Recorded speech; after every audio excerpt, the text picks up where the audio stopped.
So welcome in today's program. I welcome you and the committee members for today's Manthan program.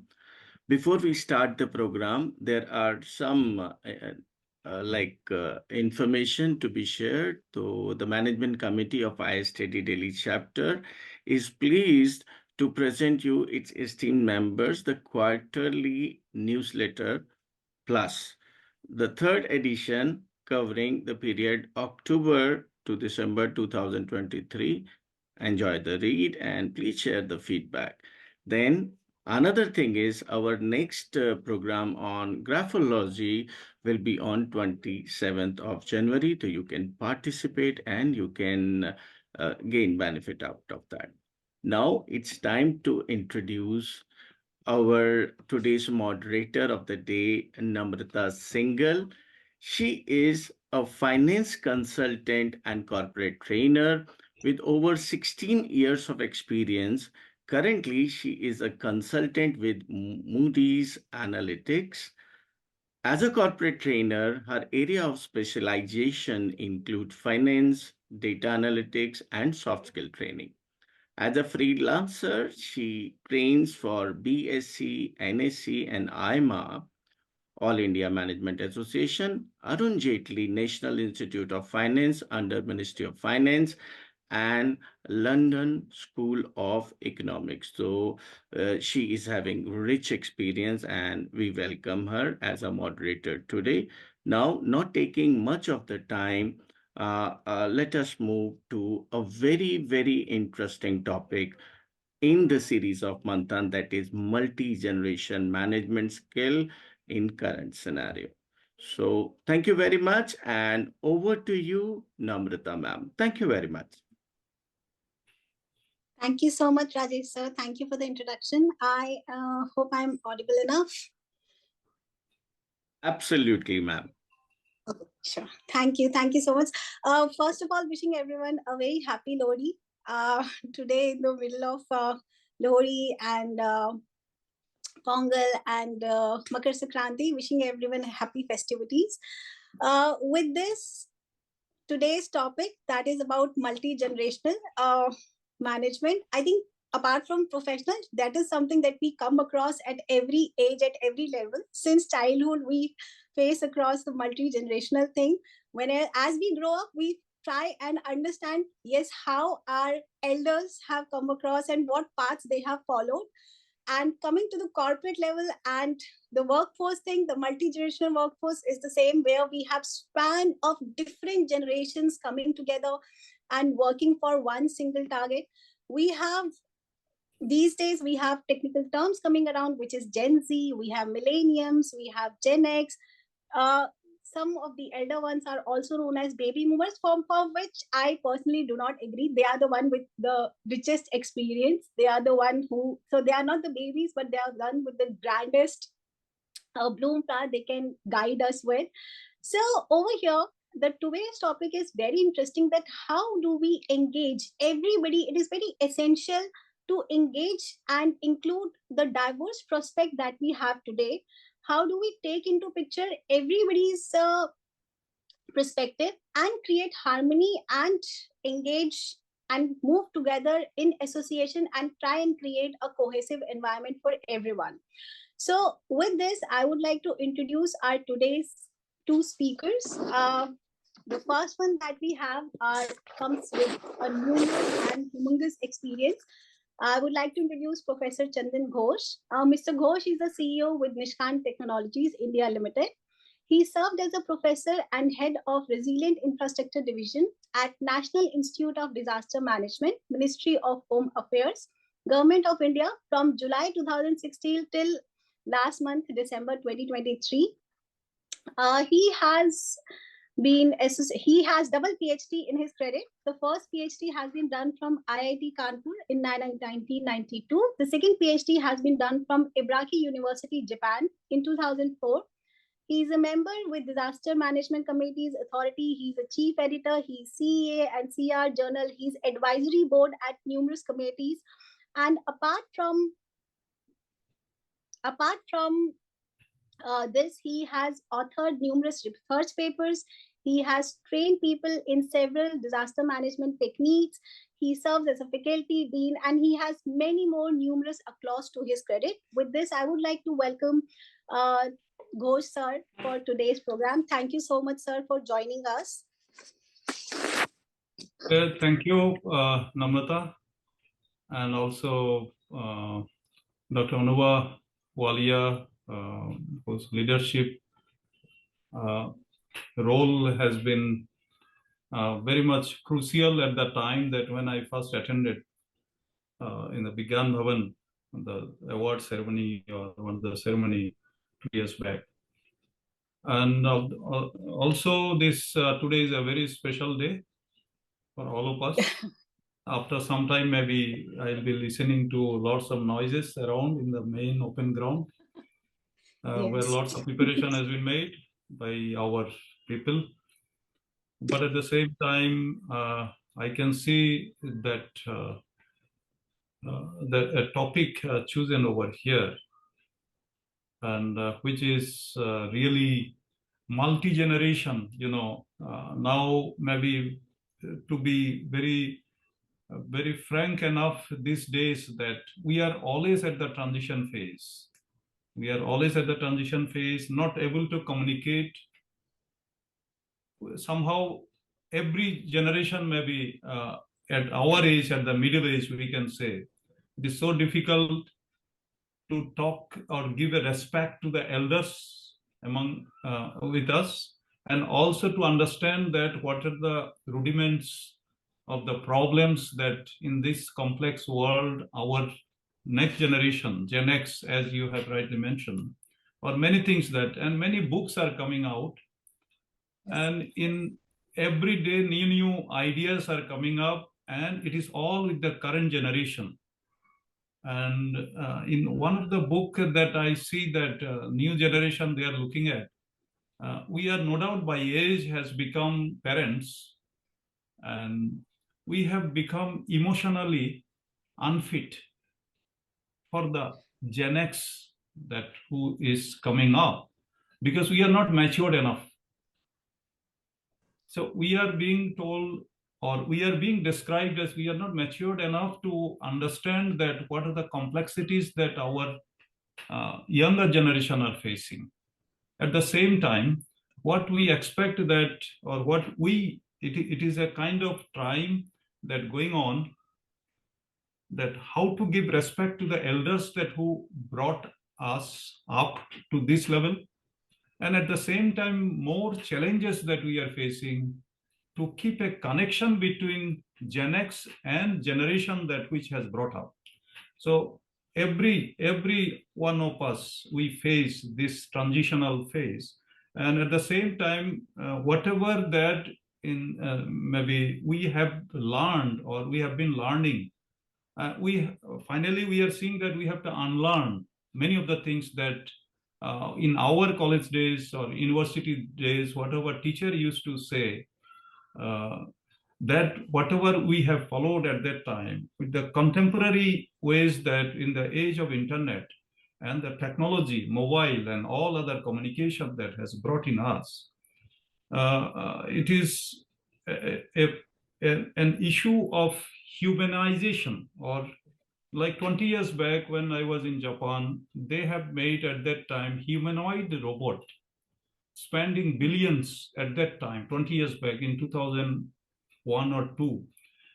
At that time, when they made the first robot by Honda company, Ashimo, and the first thing that they brought in that to send that robot to all the schools and colleges or in museums so that people can visit and interact that.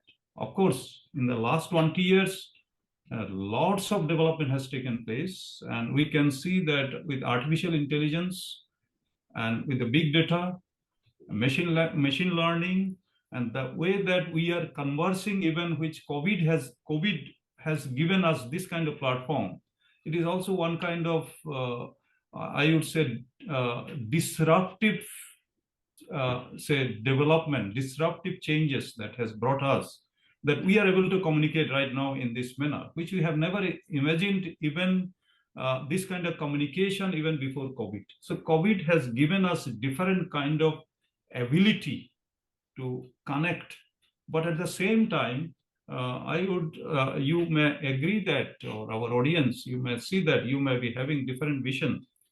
But now challenge is coming on all of us that technology has gone far ahead of our thinking, whatever we have created. So now challenge is to adapt ourselves to with our intelligence, whatever human intelligence now AI is overcoming in true sense now, and maybe in next few years or few months of time, that it is going to overpower our intelligence the way that computer chess, which came up in 20, 30 years back. Now no human being can able to compete with the computer in the game of chess. Means and the kind of development that going on and the artificial intelligence being used, let us not get ourselves feared enough, but the divide between human intelligence and that we are controlling them, they should not control us. There are lot of regulations are required. Otherwise, the fear is that we are going to lose ourselves in the dichotomy of adopting new technology and know-how and adapting us to the generation that we have reared up and generations that which has reared us. So it is really, I just would say that this much I would like to say. And at the same time, what we are going to do, any amount of discussion and discourse is not enough, but is good enough that to start with, that checking our environment around. Even every month or every week we are facing earthquake. We have to deal with that first. And also the kind of air pollution that we are facing, or the kind of cold wave that going on. Some are natural, but majority of them are say that in the last maybe couple of years, what we are seeing that it is all man-made. Lot of things we are making because of our overutilization and also I that kind of imbalance that we are sir facing. I think sir has completely answered how to thrive in this multi-generational work environment and how we can make it more dynamic and cohesive to each other's needs. So thank you so much, sir, for summarizing this for everyone and setting the correct pace for the session. I would like to also introduce our second speaker for the day, that is Arvind Chaudhary. Welcome so much, Arvind, for the session. He is a professional banker, public speaker, learning and development specialist. He is a certified learning and development specialist from IIBF. He conducts training in leadership skills, negotiation skills. He holds more than a decade experience in retail banking, people development skills, etc. Thank you so much, Arvind, for joining in for today. Now, Arvind, since I would like to ask you, sir has spoken about how do we thrive in this environment. My question to you is, what are the kind of pitfalls that you see in this environment for this multi-generational workplace or multi-generational workforce? And then how Thank you, Namrata. Thank you, ST. Yeah, please. Please go ahead. Yes, please. Yeah, thank you so much for the night. I mean, if we just look at your pitfall and how to thrive in this challenging the environment for multi-generational workplace. So earlier people were just think about the retirement age is 60 and they just come to end with the lifespan of human was just decreasing earlier, but now post COVID it's increasing. There's a number of the reason. So I just go through just with 5 challenges over there, and the difference priorities of each generation is different. Like suppose a different generation come with distinct value, and the manager may face difficulty satisfying the requirements of every age. Like suppose if I take the example of 3 employee, like employee A often strive for a job security. Employee B may be just pursue for their career progression, and employee C prioritize their work-life harmony, and for let's say we can say the financial securities. So awareness of each generation, differing objectives help managers to create environment where employee needs to fulfill it. Like suppose if I take the example of any, people must be aware about banking. So there is a branch over there, like so there is in the branch there's a branch manager, there's some set of people over there. So how to manage with different kind of to leaders and different kind of the workforce is depend on the leader only first because if there is a 30 to 40 people, if you are unable to identify what kind of person, what kind of workforce is unable to do the specific job, uh, so it is I mean very difficult. But you have to define your goals. You have to define your people. You have to define the generation. Like you, you people, I mean people might be aware about cashier, the difficult thing. I just go to the banking because I am more into the banking, so please don't offend it. So cashier, have you seen any cashier who's above 30 years or 35 years in private banking? You won't find. The cashier must be, uh, So, age of 20, uh, 25, 28, right? Yeah, yeah, no, please. yes. So, Arvind, in this context only, let's say if you're saying that we have every generation has every need. So, let's say if we are talking to adapting more of the new or tailoring the new more communication styles, will it that help in bridging this generational gap? Like earlier, for our elders and for the previous generations, we only used to use emails and calls for the formal mode of communication. But now even a WhatsApp message is good enough, and in fact we people when we receive WhatsApp messages, we do just give let's a thumbs up or an emoji. And are these kind of things adaptable enough in the formal corporate environment to in this multi-generational task force? Yeah, Navita rightly said, communication style of each generation is different right now. If you just look at earlier, when we start career like 12 to 13 years back, there was just a email, the communication was there and the text messages. Now there are a WhatsApp group, now there are meetings, Zoom meetings, and some platform over there. So there might be a difference, like, if somebody who are at the age of 59 or 55, he or she might prefer to write down mails and all that. He might got irritated in the, he's not fully able to, not 100%. I mean, some people not able to just go through WhatsApp and some, chat Maybe GPT Ghosh kind sir of would things. like to add. Ghosh sir, are the emojis or the WhatsApp language good enough for us to take the communication forward on a formal mode? Yeah, of course, because communication now, the natural language processing or natural language, the way that we are able to convert, now we don't have to type also. And Yes. even to that extent, we don't have to type because we speak almost 95%. It is giving correct pronunciations in any language that we talk, or any conversion that we make. Through Google, we are able to convert it and we can converse it. So it has brought a really, really great dynamism in the way of communication. And it is short, crisp, and meaningful. And at the same time, with artificial language and ChatGPT Yes. kind of things that which are helping us, I think we have become multitasking. Now, the kind of earlier days, we used to see that how much we are able to remember, or whether we can write a diary every day or not. So that process has totally changed, resulting that because our mind, Yes, it sir. is becoming Yeah. really, really, we are not able to Yeah, restore because many sir, skills. our search engines have somehow switched to answer engines now, thanks to Answer Chat is- GPT. Yeah. I would like to ask both of you that how can HR encourage a positive intergenerational exchanges so that these these segregations like millennial, Gen X, Gen Z, etc. do not matter, and how can we as an employee help in this organization structure? Maybe Ghosh sir, you can go first. Yeah. And you see, for the last 15 years, in our government offices or even private offices, even many of the corporate organizations, their communication is totally paperless.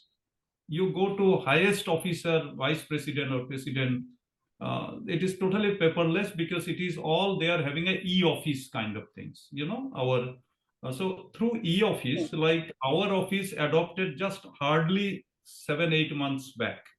So with that, work has become so systematic and efficient enough, and we can see all the, when file is created there, we can see all the background information within no time, and we are able to, we don't have to keep everything here, but the moment we go through that, and we are able to track it with timestamp is there, with all timestamps and everything is there. So that way I would say, even human resource are being hired through a human resource manager, and also there are many agencies are there. So, and also whenever tender is happening, like, one post maybe 50,000 people are applying. So when it is made into online, it just cannot imagine to go through 50,000 physically. So this is how it is getting multiplied. It is making us more efficient and forward looking with this. Thank you, sir. Arvind, would you like to add something in the banking context? And apart from this, I would also ask our other participants who have joined in for the call, if they have any questions, you can please let us know in the Zoom chat, or you can just open your mics and let us know. Arvind, meanwhile, your take, please. In banking contest or any other multinational company contest, everything is same. I think HR need to define the role wise, and they need to just define training and development, and just redesign courses and redesign some HR platforms and redesign according to their roles and responsibilities. Because banking is very sensitive area over there, so you need to define in a way, in such a way that they can perform accordingly. Because training, if we just go the banking and other company, people are thought that training is now online training, people are not that much interacting. So we need to create, we need to use like AI technology. Chat GPT is over there, is also the example. So there are some such examples. They need to build such a way that they can adopt easily. And again, I am just telling that you need to create a leaders. You need to build a leaders, so that they can people can follow, and people can just organize such a way to meet the requirement of the organization. Thank you. Okay, thank you so much. And I think Anubha ma'am wants to say something, ma'am, please. Well, thank you so much, everyone. It was such a wonderfully done up, both Arvind and Chandan sir. So, I mean, I just only can say that diverse workforce can actually transform your business by improving not only the productivity, decision making, or problem solving, but if it is managed successfully, the age diverse team can be more dynamic, and the performance can go at a very high level with a happier than more than homogeneous aspect. So, I think the only element I would say, have the diverse perspective, have the diverse skills and experience, and have the learning and development opportunities for your people for the better outcome. So thank you so much, Namrata. This is the thought I thought I'll just share that with you. Thank you, ma'am. Any other participant would like to share with us anything? Any other question? Okay. With this, we would like to close today's session. Thank you so much, sir. Thank you, Ghosh sir, for joining us. Thank you, Arvind, for speaking. I think, Namrata ma'am, there is one question, I think, in the chat box. Oh, I'm so sorry, I missed out. Yes, please. I'm sorry, I'm not able to see that. Rajesh ji, aap bataiye, please. Yeah, what kind of training are advised or are being conducted to train the senior leaders in terms of agility and flexibility? That's a very good question. Very good question. Yeah. Maybe anybody, Professor Chandan or Arvind sir. Would you like to answer this? Training, there are a lot of training institutes are coming up, and even from the government side also, at various level now, training has become part and parcel in development, career making, and also some of the requirement, even in education also. when someone is joining as a lecturer or assistant professor in something, they have to undergo some of the foundational training through UGC or all this level. So at the professional level, of course, I think Dr. Anubha ma'am maybe because in disaster management, I can say how it is spreading up even to the district level, panchayat level, and in education also. Even in professional institutes that have come up. So there are lots of training. Of course, ISTD, maybe anyone from ISTD can speak of about this one rather than. No, I'll go with that. Yes, yes, please. I'll just take the example. One of my senior, he did BTech from IIT Kharagpur in 1969 around. He's a far senior than us. So one a day, post COVID, company gave him a Apple laptop, iMac. So he just come to me, how can I use this? Because Windows is little familiar. So he was at very senior level. So you can understand that for the senior level, it is very, a person who did IIT from Kharagpur or IITs is not able to manage that kind of sudden change. So we need to develop some training program where they can adopt slowly, step by step. Like first the technologies and some other things very slowly. And we have a ample of training programs in our organizations, whether it's a bank or any MNC's company. So anybody can, if any organization have a needs and all that, you can just consult with the ISTD also and Thank you. IVF also. So Thank they you. can Yes. easily develop a platform easily. Thank you, Can I chip in? Arvind sir. And I'm so Can I sorry, chip in Leena here? ma'am. It's actually It's all right. my apology. There is a limitation of That's time, all and right. now Perfectly it's all right. time to close the session. And before Sure. that, I would like to thank everybody. In spite of Lodi festival, you have joined the session. Thank you very much, and special thanks for Professor Chandan Ghosh, Arvind Chaudhary sir, and Namrata Singalman for for sparing valuable time. And yes, it's a wonderful topic. Diversity is an opportunity for those organizations, those who really want to innovate something and rise like anything. So thank you very much. It was wonderful. And once again, happy Lodi. Thank you. Over to Thank you Thank so you. much. Happy Couple Lord. of Has things something we to have. be shared. Yeah, Leena Yes, has to share something. Maybe Leena, ma'am, Yeah, just Leena ma'am, please go unmute ahead. yourself and share. I'm sorry for chipping in a little late, but what I mean is that in my organization where I've been working, this multi-generation workforce has a multiple perspective. At times, the trainings goes from top to bottom and sometimes from bottom to top. So problem-solving abilities may be in any of the persons who is heading some organization, and learning, mentoring opportunities and trainings based on them are the need of the day in this kind of multi-generational workforce and diversity we are working in. That's what I wanted to say. Thank you so Thank much. you, ma'am. Thank you very much. My Thank you, apologies ma'am. for the time. Just Okay. couple of more things I would like to add. One, we have